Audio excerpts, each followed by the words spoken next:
전쟁에서 매우 중요한 것은 이렇게 기본적인 장비만 갖추었다고 전쟁할 수 있는 게 아니죠. 이제 공격용이 하나 있어야 돼요. 맨손으로는 싸울 수 없죠. 아무리 이제 뭐 구원의 투구를 하고 뭐 의의 흉배를 붙이고 진리의 허리띠를 띠고 신발을 신고 해도 수비만 하면 안 되죠. 그래서 공격을 해야 되는데 이제 그 공격에 있어서 중요한 것은 이제 칼을 이렇게 소개하고 있습니다. 요즘은 이제 전쟁이 뭐 전차, 대포, 뭐 미사일, 드론, 공중전 뭐 이런 것들이 있습니다만 1세기는 이렇게 육탄전이 있죠. 그래서 주로 칼과 창이었습니다. 그래서 검투사들, 이제 잘 훈련된 검투사들이 유명해지고 이제 그랬던 시대예요. 자, 칼에는 뭐 면도칼도 있겠지만 그걸로 싸울 수는 없잖아요. 부엌칼도 그걸로 안 되고 수술용 칼도 있고 다양하게 있지만 전쟁에 쓰는 칼은 이제 다른 것입니다. 그래서 오늘 여기에 말씀하는 것은 성령의 금이라고 그랬습니다. 자, 성령의 금, 곧 하나님의 말씀을 금으로 이렇게 소개했습니다. 히브리서도 보면 좌우의 날선 어떤 금보다도 예리하다 이 말씀으로 그렇게 했죠. 신자가 갖춰야 될 무기는 그러므로 금입니다. 금, 이게 칼이라는 거죠. 최고의 무기. 하나님께서 우리에게 이 성경을 주셨다는 거예요. 성경. 이 말씀은 영적 전쟁에서 강력한 무기가 될 수 있다는 것입니다. 말씀 외에 뭐 다른 것들을 의지할 필요가 없습니다. 말씀 하나면 마귀를 얼마든지 무찌를 수 있고 이길 수 있기 때문에 성령의 금이라고 그렇게 했습니다. 자, 근데 문제는 이 칼을 잘 써야 되죠. 안 쓰면 녹이 슬겠죠. 녹이 슬겠죠. 그러니까 칼집에 꽂아 하나만 두면 쓰고 싶을 때 안 빠지는 거예요. 그러면 목 날아가는 거잖아요. 그러니까 잘 늘 써야 되고 또 그 칼이 써더라도 무디어 있으면 이게 뭐 막대기지 칼이 되겠습니까? 뭐 목을 어떻게 자르겠습니까? 그러니까 이제 칼이 날카로워야 되고 또 칼을 늘 써야 되고 또 문제는 칼을 잘 써야 되는 거잖아요. 이게 금객이 되려고 하면. 그런데 이 금객은 하루아침에 되는 것은 아니겠죠. 그렇기 때문에 이제 우리가 익숙해지도록 이제 사용해야 되는데, 자, 우리가 우선 어떻게 해야 되겠습니까? 중요한 것은 1차적으로는 성경을 잘 알아야 되겠죠. 잘 알아야 되는 것입니다. 성경 말씀의 문외한이 되어서는 싸울 수가 없는 것입니다. 그래서 신자들이 해야 될 1차적인 것은 하나님의 말씀을 아는 일에 힘을 써야 됩니다. 그래서 많은 성도들이 성경을 알고 싶긴 한데 부담스러워하는 분들이 계셔요. 그리고 성경을 좀 어렵다라고 하는 막연한 선입견을 갖고 있는데, 이런 성경이 그렇게 어려운 책만은 아니에요. 여러분들이 이렇게 성경을 보는 눈이 어느 순간 열리면 성경만큼 재밌는 책이 없습니다. 뭐 어메이징이면 너무 재밌는 책이에요. 이렇게 너무 지루하고 어려운 책으로만 생각하지 마시라는 거죠. 그래서 성경을 이제 보는 눈이 열려야 되는데, 그러려고 하면 우리가 1차적으로는 통독을 하셔야 됩니다. 통독은 쭉 창세기부터 읽는 것입니다. 읽는데 너무 이제 창세기부터 요한계시록까지 순서대로 읽으려고 하면 힘들 수가 있습니다. 그렇기 때문에 자기가 좋아하는 성경책, 읽기 쉬운 책부터 읽으시면 됩니다. 그래서 창세기는 재밌습니다. 그죠? 인물편이 재밌어요. 사건 중심, 인물 중심. 출애굽기도 사건이기 때문에 굉장히 재밌습니다. 이렇게 읽는 거예요. 그래서 요한복음은 읽고 싶으면 읽고, 재밌어요. 복음서나 역사서 이렇게 다 재밌는 게 읽어요. 그래서 재미있는 순서로 계속 읽으세요. 재미있는 순서로 안 읽으면 창세기부터 읽다가 다 레기에서 끝나잖아요. 그죠? 그러니까 읽고 싶은 거 먼저 다 읽고 마지막 남은 거는 악을 쓰면서 이제 읽으셔야죠. 그죠? 뭐 힘든 책들 남겨놓고 그거는 이제 막 결심을 하고 읽으시면 되고, 그런데 이제 통독을 일단 해야 되고, 통독. 이제 1년에 1독 정도는 목표를 세우시는 거예요. 그래서 그러니까 매 3주오라고 그러잖아요. 매일 3장 읽고 주일 5장 읽고 이러면 1년 1독이 된다. 그러니까 그 정도는 읽으셔야 이제 일독을 하는 겁니다. 이독 목표로 하려면 배로 읽으시면 되고, 이독 정도면 더 좋겠죠. 그 다음에 이제 통독을 하고, 그 다음에 정독을 하셔야 됩니다. 정독은 조금 스피드를 늘려야 돼요. 천천히 좀 읽으셔야 돼요. 그래서 처음에는 숲을 읽는 다음에 그 다음에 이제 나무를 보는 작업이겠죠. 그래서 말씀에 어찌됐든 우리가 익숙해져야 됩니다. 말씀에 익숙해져야 됩니다. 자, 그러려고 하면 이제 5가지를 봐야 돼요. 첫 번째는 말씀을 듣는 거, 그 다음에 읽는 거, 그 다음에는 암송이 있어요. 암송이 굉장한 거예요. 암송. 그 다음에 뭐예요? 공부를 해야 돼요. 성경 공부를 해야 됩니다. 그 다음에 묵상을 해야 됩니다. 이제 이 5가지가 이제 있으면 소위 말하면 성경이 내 손에 잡히는 겁니다. 여기에 마지막에 묵상이 굉장히 중요한데, 묵상을 안 하면 손가락 4개로 이거 잡고 있는 거와 똑같아요. 마지막에 이 말씀이 딱 잡히는 것은 묵상입니다. 이 5가지를 잘해야 되는데, 첫 번째는 뭐라고요? 듣기. 설교를 잘 들으셔야 돼요. 설교를 자주 듣는 게 좋습니다. 그 다음에 설교를 듣더라도 설교가 성경 중심인 강의 설교를 자꾸 들어야 돼요. 이게 다른 말씀보다 말씀을 그대로 가르치고 이렇게 강해하는 설교를 많이 들으셔야 돼요. 그 다음에 이제 내가 읽어야 되고, 계속 읽는 수밖에 없어요. 그 다음에 암송을 하는 것입니다. 그래서 암송을 한 10개 정도 암송한다, 또 한 50개 암송한다, 한 100개 정도 암송한다. 어떤 사람은 많이 암송하는 사람 1000구절도 암송을 해요. 우리 교회는 365일 암송하는 그 칼렌더 같은 게 제가 만든 게 있는데, 거기는 이제 이렇게 바코드가 있어가지고 거기 스캔을 하면은 그 구절에 맞는 제 설교가 딱 뜨게 돼 있어요. 모르시는 분들은 그게 기가 막히게 만든 건데, 여러분들이 그거 사용하시면 좋고, 암송을 하시는 거예요. 그러면 암송하는 게 많아지면 굉장한 유익이 있습니다. 길을 걸을 때 암송 구절을 내가 가져오면 산책할 때 그 암송한 구절을 계속 반복하고 그러면 소위 말하면 총알을 하나씩 가지고 있는 거나 마찬가지예요. 그냥 막 쏠 수 있는 거예요. 그 다음에 뭐죠, 여러분? 공부를 해야 된다는 거죠. 공부. 그러니까 여러분, 이 공부는 또 시간도 해야 되는데, 그러나 성경을 왜 공부해야 되느냐? 체계적으로 알기 위해서는 성경을 공부해야 돼요. 그러니까 체계적인 공부를 하지 않으면 이게 파편 조각이 돼가지고 이게 잘 안 맞춰져요. 성경 공부를 하면 성경의 중심이 어디에서 어떻게 흘러가는지, 중심의 주제가 뭔지, 각 책마다 가지고 있는 메인 띠임이 뭔지, 이제 이런 것들을 알게 되면서 이게 소위 말하면 맥락을 알게 되고 관통하게 되면서 창세기부터 요한계시록 이렇게 쫙 그게 구슬이 꿰어지면서 모든 게 이제 선명해지기 시작해요. 그러면 성경을 읽는데 이게 눈이 더 들어오죠. 읽기가 훨씬 더 쉬워집니다. 이 단어가 왜 이런 말이 나오느냐, 이게 알아지는 거예요. 자, 요즘은 성경을 공부할 수 있는 우리 교회는 너무 많은 게 많아요. 우리 목사님들이 다 공부를 하신 분들이고 신학을 한 분들이기 때문에 우리 교회 프로그램, 이 교회 다니면서 가장 큰 유익이, 우리 큰 교회 다니는 유익이 이런 프로그램이 많다는 거 아니에요. 많이 들어가시면 되고, 그 다음에 개인적으로도 좋은 책들이 요즘은 너무 많아졌어요. 너무 많아졌어요. 그래서 성경을 잘 알도록 또 성경 공부를 하는 것에 유익을 주는 책들이 많아졌습니다. 그래서 이제 여러분들이 목사님들 통해서 추천도 받고 그렇게 하시면 되죠. 마지막은 이제 묵상인데, 이 묵상이 굉장히 중요한 거예요. 그러니까 읽고 듣고 공부하고 암송하고 그걸로 끝나면 안 되고, 그 모든 것은 결국은 뭘로 결론이 나야 되냐면 묵상으로 가야 되는 거예요. 메디테이션으로 가야 됩니다. 그 말씀은 뭐냐? 결국은 묵상은 완전히 내 안에 스며들도록 하는 겁니다. 피가 되고 살이 되고 체화되게 하는 겁니다. 말씀 묵상이.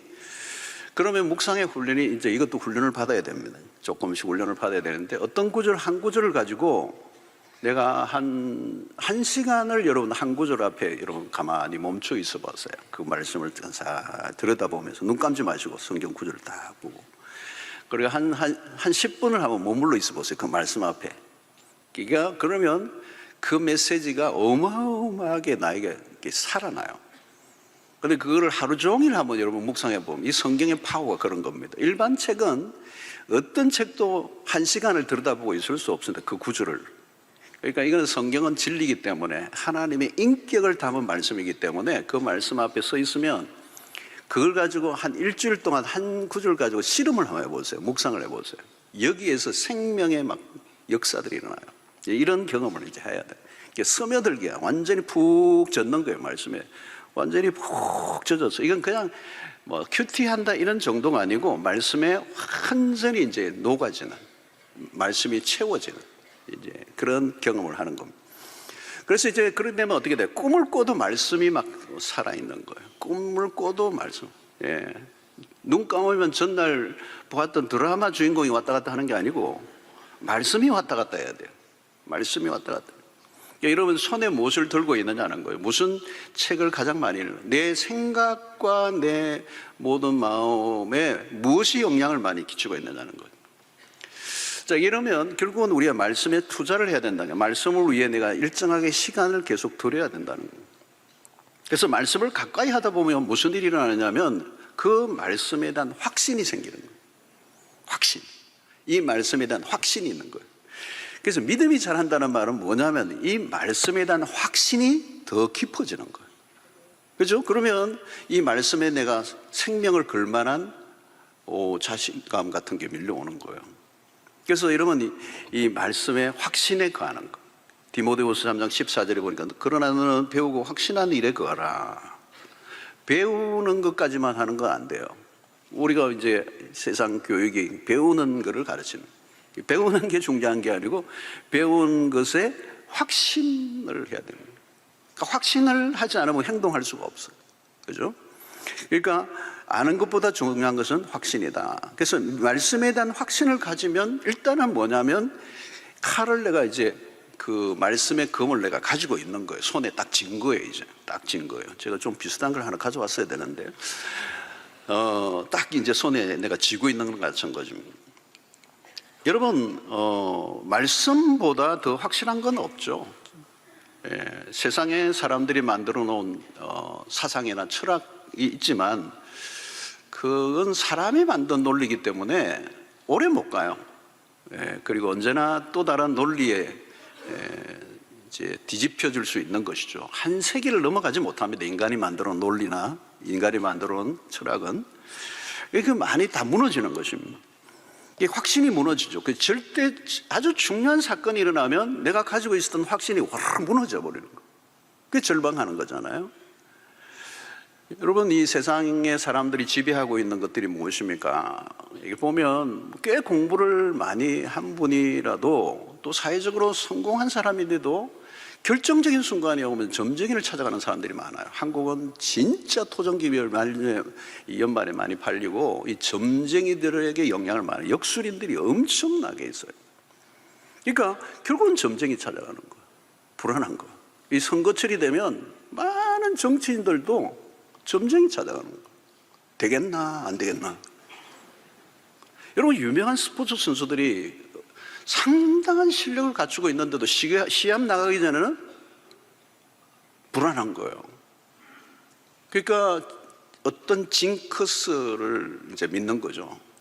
그래서 어떤 사람은 어떤 선수들이 많이 그 얘기해요. 나는 그 속옷을 안 갈아입는다는 거예요. 예. 머리를 안 감는다든가 이런 걸 하는 거예요. 이게 부적을 가지고 다니는 사람들이 너무 많은 거죠. 별별 미신을 다 믿는 것입니다. 미신.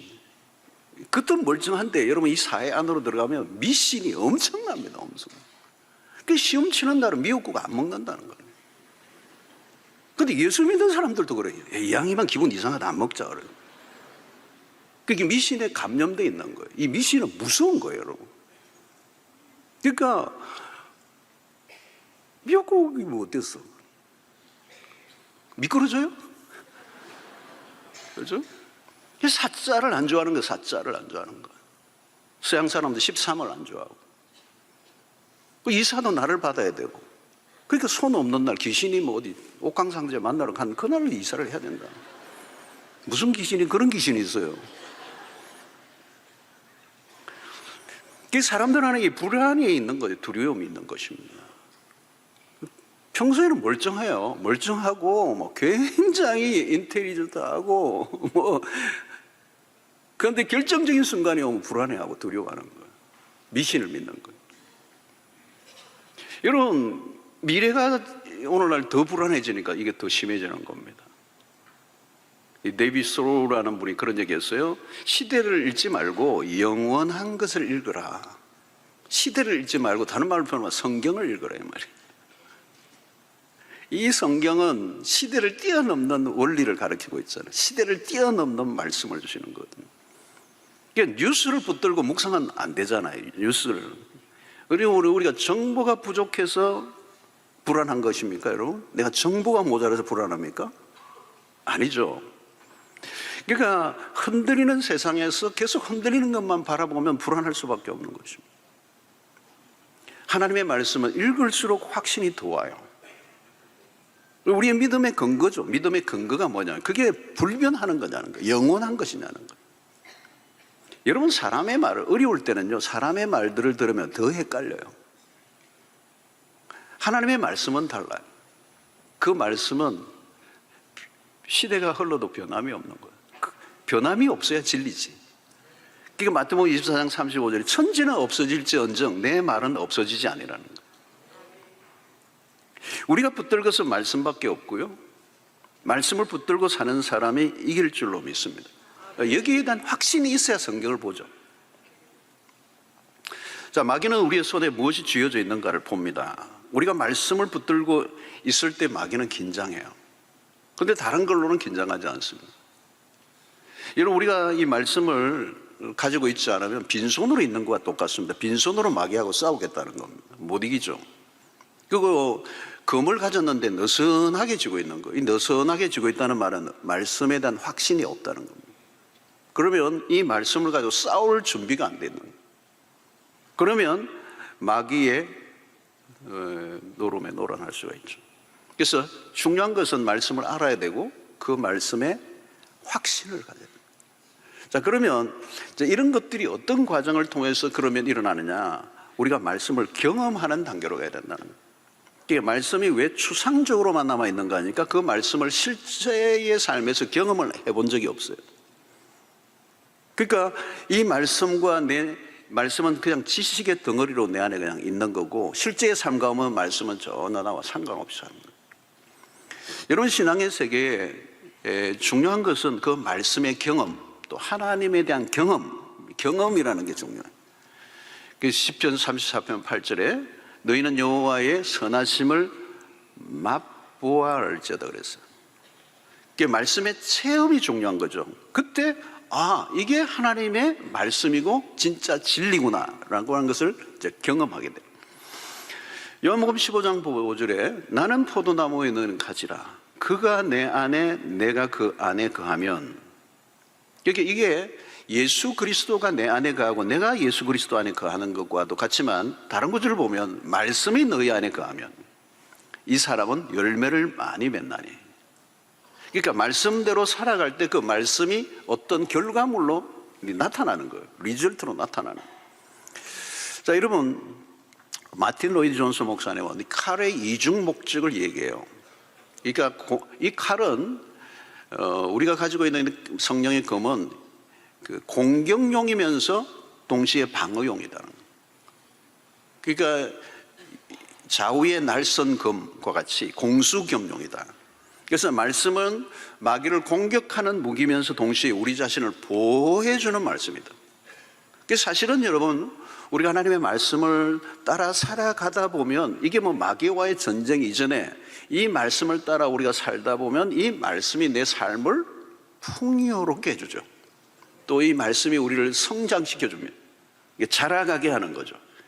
그러니까 멋진 삶이 그냥 느닷없이 툭 떨어지는 게 아니고 말씀과 함께 일상을 따라 살아가다 보니 그 말씀의 결과물이 내 삶이 될 때 그 말씀이 시절을 쫓아 철을 따라 열매를 맺는 것 같은, 시냇가에 있는 나무와 같은 형통케 하리로다, 이런 결과가 나온다는 것입니다. 디모데후서 3장 16절 17절 보니까 모든 성경은 하나님의 감동으로 된 것으로 교훈과 책망과 바르게 함과 의로 교육하기에 유익하니 이는 하나님의 사람으로 온전하게 하며 모든 선한 일을 행할 능력을 갖추게 하려 함이라. 자, 이 말씀이 어떤 때는 우리의 삶이 잘못된 길로 갈 때 책망을 하기도 하는 거예요. 그래서 매일 말씀을 큐티하시면 어느 날은 책망을 하시는 거예요. 왜 사고가 납니까? 책망을 안 들었기 때문에. 책망을 받아야 될 때 책망을 안 들은 거예요. 엉뚱한 길로 빠지면 성경이 또 턴하라는 거예요. 턴하라는 거예요. 이게 우리의 가야 할 길을 바꾸도록 디렉션을 알려주는 거죠. 교훈을 해주고 또 교훈대로 살지 않으니까 책망을 하고, 책망을 한 걸로 끝나는 게 아니라 바르게 함과 다시 본래의 자리로 돌아가게 만들고 교육하기에 유익한, 이건 뭘까요? 지속적으로 그 말씀대로 살아갈 수 있도록 말씀이 가르쳐 준다는 거예요. 가이드해 준다는 거예요. 자, 그러면 우리는 어떻게 해요? 자연스럽게 우리의 삶이 균형이 잡히게 되고 풍성해지고 우리의 삶에 부유해지고 삶의 모든 묶인 게 다 풀려지는, 자연스럽게 인생에 꼬인 것이 풀려지는 역사가 일어나는 거예요. 그래서 요한일서 2장 14절에 아이들아 내가 너희에게 쓴 것은 너희가 아버지를 알았으며 아비들아 내가 너희에게 쓴 것은 너희가 태초부터 계신 이를 알았으며 청년들아 내가 너희에게 쓴 것은 너희가 강하고 하나님의 말씀이 너희 안에 거하시며 너희가 흉악한 자를 이기었습니다. 이 흉악한 자는 마귀예요. 그러니까 영적 청년기에 이런 사람, 영적 아이들은 나마다 넘어지잖아요. 누가 밀면 밀리고. 근데 이제 청년으로 자라났는데 말씀이 너희 안에 거하면 너희가 흉악한 자를 이긴다는 거예요. 그러니까 말씀 위에 서 있으면 자연스럽게 마귀와의 싸움에서 이기는 것입니다. 자, 마태복음 4장 3절에 예수님이 마귀에게 시험을 어떻게 이기셨느냐, 이게 개정적인 우리의 모델이 되죠. 시험하는 자가 예수께 나와서 이르되 내가 만일 하나님의 아들이거든 명하여 이 돌들로 떡덩이가 되게 하라. 자, 예수님에게 마귀가 예수님에게까지 공격해 왔어요. 그러니까 우리는 오죽이겠습니까? 그런데 예수님은 말씀을 듣자마자 성령의 검을 휘두르세요. 구약의 말씀을 가져옵니다. 신명기 8장 3절을 가져와요. 너를 낮추시면 너를 줄이게 하시면 또 너도 알지 못함 내 조상들도 알지 못하던 만나를 내게 먹이신 것은 사람이 떡으로만 사는 것이 아니라 여호와의 입에서 나오는 모든 말씀으로 사는 줄을 내가 알게 하려 함이라. 그러니까 예수님은 가장 적절한 말씀을 마귀에 들이대신 거예요. 이 말은 뭐냐면 예수님이 이 구약의 성경의 말씀을 이미 알고 계신 거죠. 그런데 알고 있는 말씀을 외운 것을 지금 암송하신 게 아니에요. 이 말씀대로 사신 거예요. 살아오셨어요. 여러분, 40일 금식한 상태는 이거 상상을 초월합니다. 육신을 갖고 있는 예수님에게 인간 예수예요. 근데 40일 금식했다. 이거 엄청난 겁니다. 그런데 이 돌이 떡이 되게 하라라고 할 때 예수님은 돌이 떡이 되게 할 수 있는 능력을 가지고 계신 분이 사실 금식한 상태 속에서 이 마귀의 유혹을 이겨낸다는 것은 사실은 상상하기 어려운 일입니다. 그런데 물질의 유혹에 넘어가지 않으셨어요. 이 말은 뭐냐면 평소에 예수님이 이 말씀과 함께 사셨다는 거예요. 말씀에 익숙하신 분이고 이 말씀대로 살고 계신 거예요. 그러니까 말씀이 처음에는 여러분 내가 말씀을 잡고 있는 상태예요. 확신을 갖고 있는 것도 이건 내가 이 말씀을 확신하고 있는 거예요. 그런데 지금 예수님의 상태는 어떤 단계로 가느냐면 하나님의 말씀이 예수님을 사로잡고 있는 상태예요. 그러니까 여러분 내가 말씀을 붙잡는 거하고 말씀이 나를 사로잡는 거는 달라요. 그러니까 이 돌들이 팔레스타인에 돌들이 깔려져 있는데 이 돌을 떡이 되게 할 수 있는 능력까지 있고 나는 40을 금식했는데도 이 떡보다 하나님의 말씀이 더 귀중하게 여기신다는 것은 엄청난 거죠. 그러니까 이것은 하루아침에 되는 것이 아니고 그 말씀을 따라 살아온 그 삶이 예수 그리스도에게 이런 역사를 일으킨 것이죠. 자, 여러분 오늘 이 말씀이 떡이 되게 이 떡이 말씀이 되게 하라 이 유혹은 오늘 우리도 이제 예배를 마치고 탁 나가면 세상 안에 이제 쫙 매일 들려오는 메시지예요. 이 돌이 떡이 되게 하라는 거예요. 여러분 세상은 다 떡이잖아요. 그죠? 예? 세상이 그냥 다 돈, 그죠? 돈. 여기 떡이라고 얘기하지만 사실 돈이잖아요. 오늘날 만몬이. 세상에 가면 전부 다 이 떡의 전쟁이에요. 떡의 전쟁. 떡의 유혹이에요. 돈의 유혹, 쩐의 유혹, 떡이 되고 온 세상이 떡이 돼 있잖아요. 그냥 어찌됐든 그 떡이 하나님처럼 보이는 거예요. 떡이 전부처럼 보이고 떡에 생명을 거는 거죠. 거기에 칼부림이 일어나고, 그런데 거기에 유혹에 넘어가지 않고 떡보다 말씀이다라고 하는 이 확신을 가지게 하는 것은 하루 한시에 일어날 수 있는 일이 아니에요. 그러니까 우리는 뭐예요? 떡 앞에 무너지는 거예요. 떡으로 인한 실신을 하는 거예요. 그걸 우리는 떡실신이라고 그러잖아요.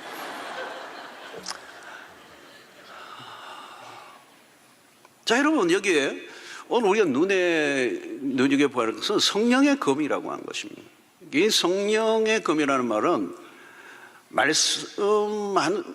우리가 말씀을 달달 외우고 공부하고 묵상하면 되는 게 아니고, 성령의 도우심이 없이는 이 말씀이 검이 될 수가 없다는 거예요.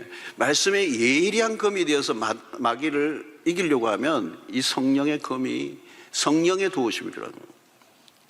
그래서 여러분들이 체험을 다 하셨겠지만, 아무리 내가 박사라도 세상의 지성을 다 닦았다 성경을 안으로는 밀고 못 들어가요. 이 성경 안으로 들어가는 건 성령이 하시는 거예요. 그러니까 성령으로 감동된 책은 성령으로만 깨닫게 돼 있어요. 성령이 열리게 된다는 거예요. 그러니까 이거는 영적 세계에서 일어나는 일이잖아요. 그러니까 지성으로 이해해야 하고 공부한 걸로 현장에 가보세요. 박살이 나지. 그런데 성령을 통하여 말씀을 깨닫게 하시면 이 말씀이 나를 사로잡는 상태가 있는 거예요. 그러면 그 말씀대로 살아가다 보면 떡보다 말씀이 더 크게 보이게 되는 거죠. 우리가 여러분 이 성령의 도우심이 없으면 결국은 이제 우리의 지성의 한계 안에 갇혀서 이 말씀을 피상적으로 하면 이해하게 되고 실제의 삶에 가면 지게 된다는 거예요. 그러니까 마귀가 공격할 때 그냥 말씀 내가 앵무새처럼 외운다고 마귀가 도망갈까요? 절대 도망가지 않아요. 그러니까 예수님은 구약의 말씀을 단순 인용한 게 아니라는 겁니다. 이걸 우리가 이해해야 돼요. 결코 이런 성경 구절 한 구절 가지고 외웠다고 현장에 들어 떡의 전쟁에서 우리 이길 수 있냐? 못 이겨요. 그러니까 오늘 여기에 마태복음 4장 1절을 보면 예수님이 성령에 이끌려 마귀에게 시험을 받으러 광야로 가셨다는 얘기가 나와요.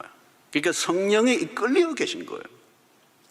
그리고 그 말씀을 가지고 적절하게 그 순간에 말씀이, 그 구약의 말씀이 또 깨닫게 되시고 그 말씀을 사용하신 거죠. 그래서 중요한 거는 마귀가 유혹할 때 생각 나서 그 현실에 가장 적합하게 그 말씀이 역사하는 것을 경험해야 되는 거죠. 자, 이것을 요한복음 14장 26절에는 보혜사 곧 아버지께서 내 이름으로 보내실 성령, 그가 너희에게 모든 것을 가르치고 내가 너희에게 말한 모든 것을 생각나게 하시리라. 그러니까 말씀을 가르쳐 주시는 것도 성령이 하시는 겁니다. 이 가르쳐 주시는 것은 이해뿐만 아니라 깨닫게 하시고, 그리고 그것이 가장 필요한 순간에 생각나게 하신다. 이게 중요한 겁니다. 이게 누가 하느냐? 성령이 하신다는 거예요. 그러니까 성령에 사로잡혀 있어야 말씀에 사로잡힐 수가 있어요. 이게 같이 되지 않으면 안 된다는 거예요. 그래서 나에게 주시는 말씀을 그대로 받고, 이것은 일상 속에서 내가 말씀에 살아가는 삶이 축적이 된 사람에게 이게 가능한 거예요. 갑자기 이게 떠오르겠습니까, 여러분? 그죠? 말씀도 또 모르는데, 또 그렇게 살아오지도 않았는데, 그게 내 몸에 익어지지도 않았는데 그 말씀을 그냥 툭 떠올라서 읽어내게 하시는 게 아니라는 거예요. 예수님은 이미 어린 시절부터 그 말씀으로 살아오신 거예요. 그래서 그 살아온 삶의 축적, 순종의 축적, 말씀의 순종의 축적이 결국은 금을 예리하게 하고 마귀를 이기게 하는 거예요.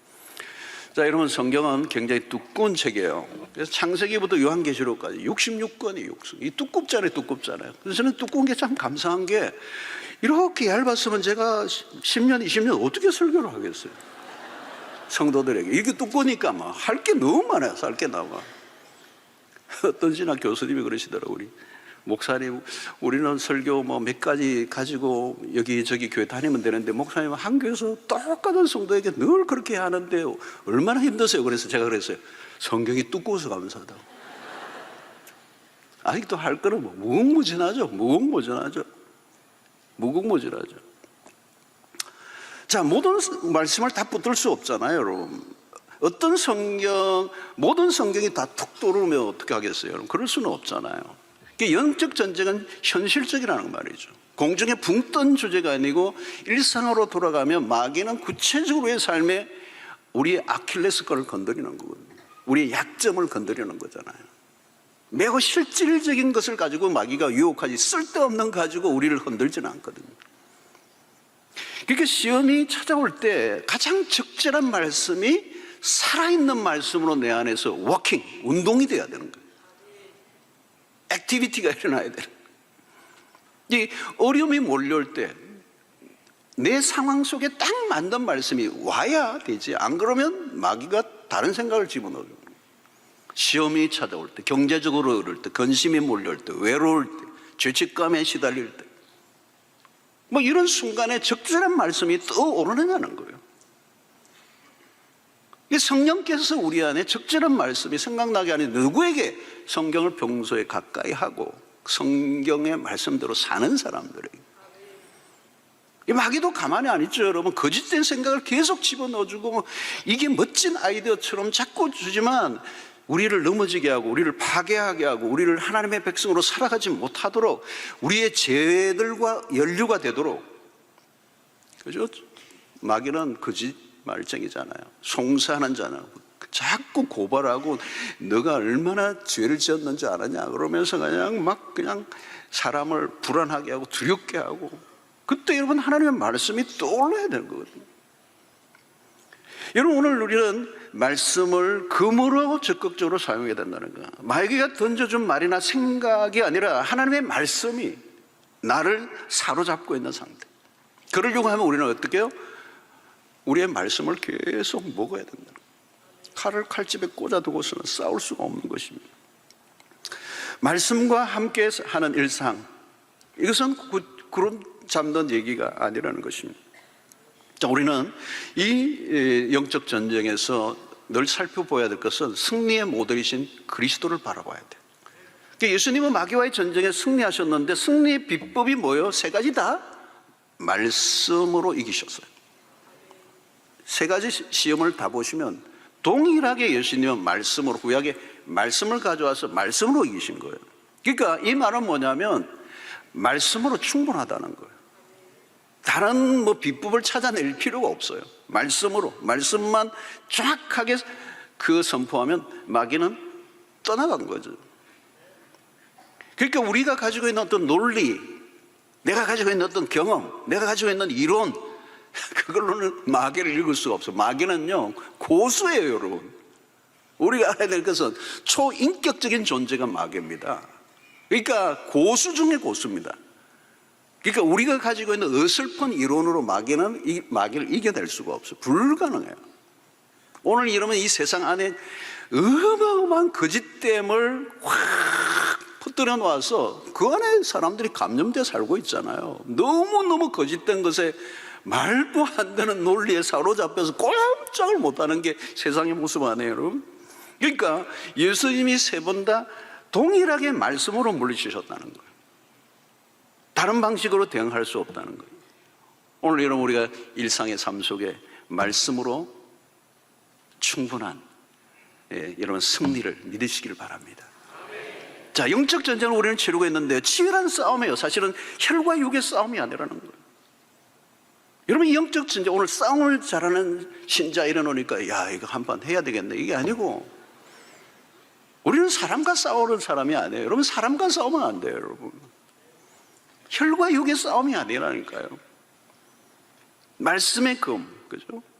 그러니까 이 말은 영적 전쟁을 한다니까 늘 마귀만 바라보고 쌀라는 얘기가 아니고 말씀에 집중하면 되는 거예요.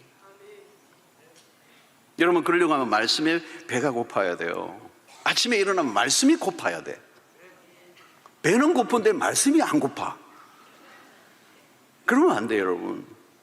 이 말씀이 막 그냥 당겨야 돼. 그래서 이 말씀을 가까이 하는 것밖에 다른 길이 없어요. 에스겔 3장 3절 내가 내게 이르시되 인자야 내가 내게 주는 이 두루마기를 내 배에 넣으며, 두루마리가 말씀이에요. 내 창자에 채우라. 내가 먹으니 그것이 내 입에서 달기가 꿀 같으라 그랬어. 어떤 분은 쓴약 같으라 그러는데 꿀 같으라. 그러니까 여러분, 이 말씀의 입맛, 그죠? 우리 아이들이 야채를 잘 안 먹어. 뭐 정크푸드만 먹고, 그게 입에서는 좋지만 몸은 망가뜨리는데, 그 입 즐겁게 하려고 그 물이 얼마나 좋아요. 물이 생수가 얼마나 좋아요. 근데 그냥 이 드링크를 그냥 마시는 거거든. 정크푸드 먹으면 어떻게 돼요? 야채를 좀 먹으라도 안 먹는 거예요. 근데 이 야채 맛에 들여보면 야채도 드레싱이 필요 없고 그 야채 본래 맛이 있잖아요. 독일을 안 하시는 분들이 좀 있는 것 같아요. 그 자체에 간이 다 돼 있어요. 맛이 다 들어있어요. 그 야채 오리지널만 먹으면 그것 자체로도 그냥 고소한 거예요. 그 맛을 들이기까지는 좀 훈련이 필요해요. 그러니까 말씀이 그래요. 처음에는 열면 그냥 까만 거는 그냥 글이요, 흰 거는 종이요. 근데 가까이 들어가면 말씀의 맛이 있는 거예요. 꿀 같다는 말이 맞아요. 진짜 꿀 같아요, 꿀. 여러분, 마귀의 시험의 의도는 분명해요. 우리가 하나님의 백성으로 살아가지 못하도록 하는 거. 정체성을 잃어버리게 만들어, 목적을 잃어버리게 만들어. 여러분, 돌이 떡이 되게 하라. 예수님 떡이 되게 할 수 있어요. 그런데 왜 안 하신 거예요? 그걸 위해서 오신 분이 아니니까. 너가 하나님의 아들이어든 딱 정체성을, 이걸 해야 하나님의 아들인 것처럼 오해하게 만들어요. 여러분, 예수님은 그런 퍼포먼스, 어떤 그런 기적을 일으키기 위해서 오신 분이 아니에요.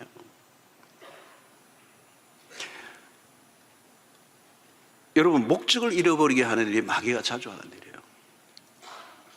예수님은 기적의 아이콘이 아니에요. 예수님은 십자가를 지러 오셨어요. 그러니까 돌이 떡이 되게 하는, 순간적으로 문제를 해결해 주는, 순간적으로 만족을 추구하는 그 목적을 위해서 오신 분이 아니고, 예수님은 십자가를 통한 구원 사역을 위해서 오시는 거예요. 그게 목적이에요, 목적. 그래서 예수님은 당신이 오신 목적을 잃어버린 적이 없어요. 하나님의 아들로서 당신이 세상에 오신 유일한 이유가 그거라는 거예요. 그걸 놓친 적이 없어요. 이게 목적이 분명한 거잖아요. 이게 마귀는 그냥 목적을 잃어버리게 하는 거예요. 그래서 예수님은 기적을 행하셨지만 기적을 위해서 오신 분이 아니기 때문에 그 당시에 모든 맹인들의 눈을 다 뜨게 한 것도 아니고 모든 나병 환자를 다 고치는 건 아니에요. 그거는 하나의 상징적인 사건이에요. 여러분, 성공을 했는데 인생의 목적을 잃어버리잖아요.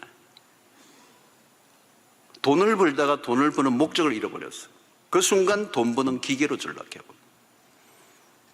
수단이 목적이 되는 것은 비참한 일이에요, 여러분. 사실은 굉장히 비참한 일이에요. 당장 중요해 보이는 문제에 쫓기다가 진짜 해야 될 일을 놓쳐버리잖아요.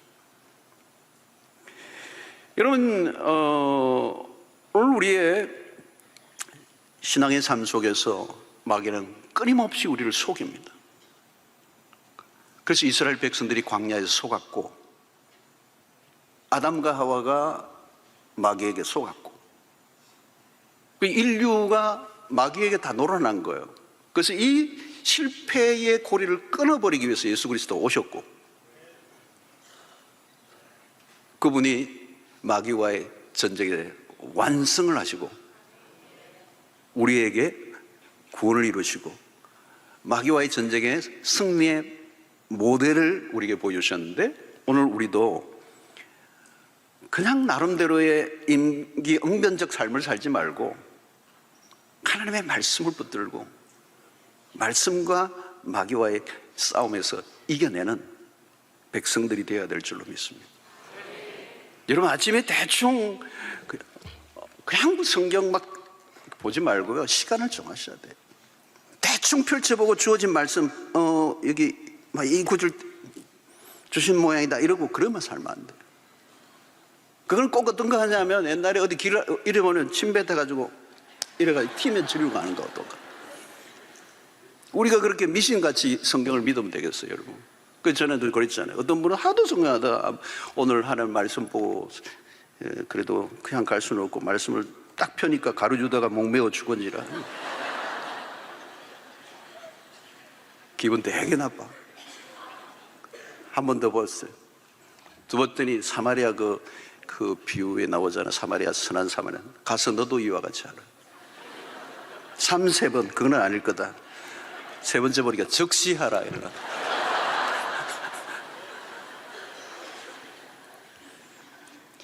우리가 그렇게 살면 안 되죠, 그죠? 여러분, 신자는 싸우는 사람이에요. 마귀와 싸워요. 전쟁은 여러분 지면 비참한 거예요. 여러분, 다른 거에 좀 딸려도요, 말씀에는 딸리면 안 돼요. 신자가 말은 좀 버벅거려도 말씀에는 말씀은 차 있어야죠. 세상의 지식은 조금 밀려도 말씀에는 확실해야죠. 전쟁터에서 총을 쏠 줄 모르면 군인이 아니죠. 칼을 쓸 줄 모르는데 군인이 아니죠. 총을 쏠 줄 모르면 총바지 해야죠. 여러분, 강한 신자는 딴 게 아니에요. 말씀에 능한 사람이에요. 하나님의 말씀을 적시에 쓸 줄 아는 사람. 그 말씀에 대한 확신을 가질 뿐만 아니라 그 말씀이 나를 사로잡아서. 그래서 전쟁터는 여러분, 칼 쓰는 사람 총이든 놓으면 안 되는 거잖아요. 잠잘 때도 머리맡에 둬야 돼요. 어디 갈 때도, 화장실 갈 때도 총 들고 가야 돼. 칼 들고 가야 되는 거예요. 왜? 언제 어디에서 쏠지 모르니까. 여러분, 정말 믿음의 사람들은요, 언제나 말씀을 들고 다녀요. 언제나. 잠잘 때도 말씀을 놔두는 거예요. 말씀을 듣다가 자고. 뭐 어디 휴가 갈 때도 말씀은 반드시 챙기는 거예요. 뭐 어떤 분은 막 컵 라면이고 뭐고 막 반찬이고 엄청 챙기는데 성경 빼놓고. 그 마귀에게 뭐 당하려고 출장 가시는 거예요? 그래서 여러분, 말씀은 마귀는 틈을 노린다는 거예요. 에베소서에 그랬잖아요. 틈을 주지 말라는 거거든요. 이게 핵심입니다. 틈을 주지 말라는 거예요. 틈을 주면 기습 공격 안 나는 거예요.